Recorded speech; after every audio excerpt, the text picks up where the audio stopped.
انطلقت مبادرة في ضيافة بصراوي مع بدء فعاليات خليجي 25. هذه المبادرة هي للشباب البصري لدعم البطولة في خليجي 25.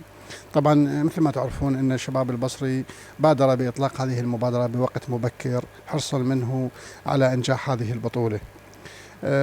نحن نعتقد أن مستوى الحضور الجماهيري سيكون كبير جدا من كل محافظات العراق إضافة إلى مشجعي دول الخليج، ولذلك شعورا منا بالمسؤولية الوطنية والشرعية والأخلاقية، وانعكاسا لكرم البصرة وثقافتها في استضافة الوافدين، إلى أن هنالك إقبال كبير من كل شرائح المجتمع البصري، حيث وصل عدد البيوت المتبرع بها من قبل المستضيفين إلى أكثر من 1500 دار و19 مضيف من مضايف شيوخ عشائرنا الأصيلة في البصرة. مجموعة من شباب البصرة أطلقوا مبادرة في ضيافة بصراوي في محافظة البصرة، وهدف المبادرة التعبير عن كرم وأصالة أهل البصرة في استضافة المشجعين الحاضرين إلى بطولة 25 والقادمين إلى محافظة البصرة من محافظات العراق. فكرة المبادرة هي فتح منازل وتوفير سكن للجماهير العراقية وتخفيف الزخم على الفنادق.